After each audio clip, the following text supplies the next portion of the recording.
High, আমি পৌলমী। আমার নতুন একটি ভিডিওতে আপনাদের স্বাগত। চলে এসেছি ইতিহাসের টুকরো গল্প নিয়ে।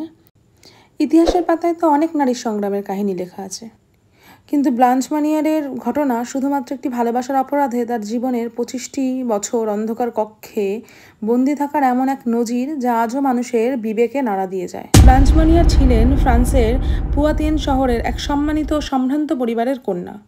25 বছর বয়সে তিনি এক দরিদ্র আইনজীবীর প্রেমে পড়েন, যাকে তার পরিবার গ্রহণ করতে অস্বীকার করে। কিন্তু ব্লাঞ্চ নিজের ভালোবাসা ত্যাগ করতে অস্বীকৃতি জানালে তার মা ও ভাই এক ভয়ানক সিদ্ধান্ত নেয়। তাকেই নিজের বাড়িতে এক অন্ধকার কক্ষে বন্দি করে দেন। 1876 সাল থেকে শুরু হয় তার বিভীষিকাময় জীবন। একটি জানলাবিহীন অন্ধকার ধুলোময় কক্ষে দিনের পর দিন, বছরের পর বছর নগ্ন অবস্থায় শেকলবন্ধ হয়ে থাকতে হয় তাকে।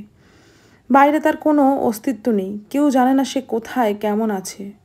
1901 সালে অজ্ঞাতনামা এক চিঠির ভিত্তিতে পুলিশ ব্লাঞ্চের বাড়ির তল্লাশি চালায়। কিছুই সন্দেহজনক মনে না হলেও এক পর্যায়ে তারা একটা বন্ধ ঘর থেকে ভয়ানক দুর্গন্ধ পায়। দরজা ভেঙে যখন তারা ভেতরে প্রবেশ করে, তখন যা দেখে তা ভাষায় প্রকাশ করা কঠিন। ব্লাঞ্চ মানিয়ার হার্শার নোংরা বিছানায় পড়ে আছেন, পুরো বিছানা ঘর আবর্জনা ও মলমূত্রে ভরা। ঘটনাটি ফ্রান্স জুড়ে চাঞ্চল্য সৃষ্টি করে। ব্লাঞ্চের মা গ্রেফতার হন, কিন্তু কিছুদিন পর কারাগারে তিনি মারা যান। তার ভাই মানসিকভাবে অযোগ্য বলে ছাড় পান। ব্লাঞ্চ পরে একটি মানসিক হাসপাতালে ভর্তি হন এবং যেখানেই তার বাকি জীবনটা কাটে। ব্লাঞ্চ মানিয়ারের গল্প কেবল একটি নারীর ভালোবাসার প্রতি অবিচলতা নয়, এটি সমাজ ও পরিবারের রূপের আড়ালে লুকিয়ে থাকা নির্মমতার এক দৃষ্টান্ত।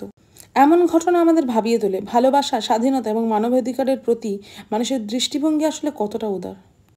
আজকের গল্প এই পর্যন্তই। কেমন লাগলো তা কমেন্টের মাধ্যমে জানাবেন। আর আরও এরকম ইতিহাসের তথ্য সম্পন্ন গল্প শুনতে আমার চ্যানেলটি সাবস্ক্রাইব করে দেবেন। আজকের মতো টাটা, ধন্যবাদ।